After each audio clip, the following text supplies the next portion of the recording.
Hello, everyone. So today I want to go a little bit deeper. Um, the last videos were 3 intros, and I'm going to be touching on a little bit from each of them. Um, Today I'm going to talk about why what I call intimacy behavioral therapy is intimacy behavioral therapy. Might sound obvious, however, it is a kind of therapy that helps people change behavior from within their bodies. So, what's the goal of it? The goal is for people to begin to experience ease in their bodies when they're giving and receiving touch. So, it's a kind of touch school, if you will, that I conduct.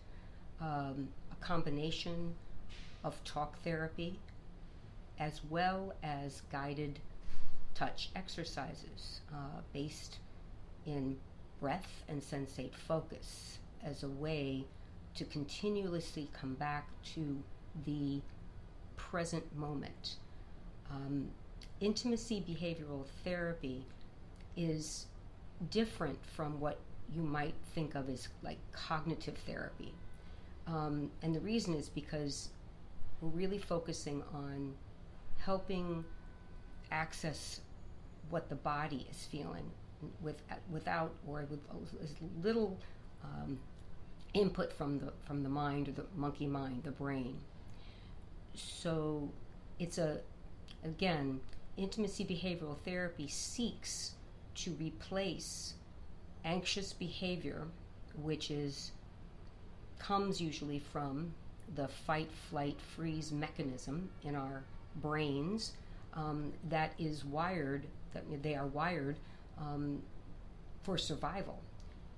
So that kind of mechanism in the brain is not going to be altered or in the sense that turned off. That's impossible.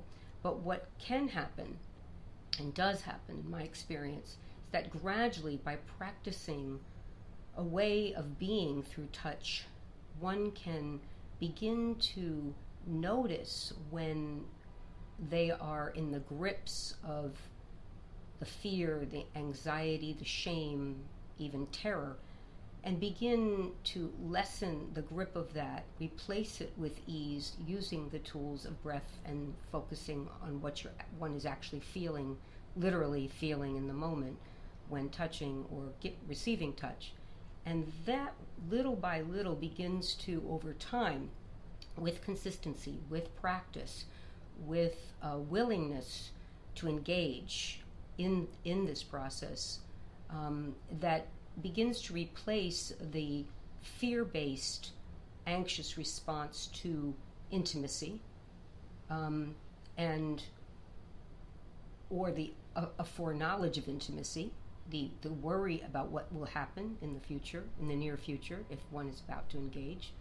And what I'll say is, what I've learned is that this kind of behavior won't change when one is in the grip of an anxious state. It's too compelling, it's too intense of an physical, mental experience. So through this process, this therapy, it's a gradual unfolding of building trust and learning the tools through guided touch exercises that begin on areas of the body that are considered non-threatening, like the hand and the arm, learning how to actually touch with focus and notice what one's feeling in one's own body. So this is revolutionary on a lot of levels, but one main one is that, generally speaking, when we touch as human beings, we're usually in our heads thinking about what's going to come next, how am I doing. Many things are going on, which can prevent us from fully feeling what we're actually feeling, create more anxiety, lose the present moment, and disrupt a whole kind of fluid process that can be taking place if one has slowed down and learned over time how to focus on what they're feeling and not what's going to be coming next. We're always usually thinking or going towards a goal when we're touching. And this process takes the goal out of the picture and only focuses on helping a person develop the ability to call forth these tools and moment to moment replace the anxiety and the shame with more ease because of what they're actually feeling. So again, I repeat a lot and will repeat a lot, so bear with me. The reason is one reason is that I'm attempting to explain a process that is physical in nature, so it cannot be fully understood by the left brain. It's like I referred to earlier, it's like if you're going to jump in the water, I can explain what it feels like, but you're not going to know until you've engaged in it. So I'm giving you this as a way of understanding so that it may resonate for you.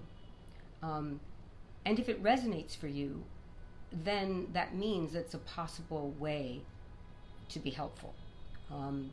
So I will explain more in future videos about what kind of, how, when someone approaches me to potentially work together, what I'm looking for, what I'm not looking for, what makes a good candidate, what doesn't. That will be coming up very soon, maybe even in the next video.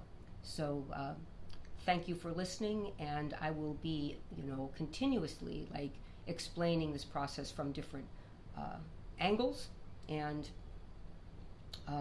with the hope that the information is educational and useful in some way to you. So thank you so much again for tuning in. Have a wonderful day. Thank you.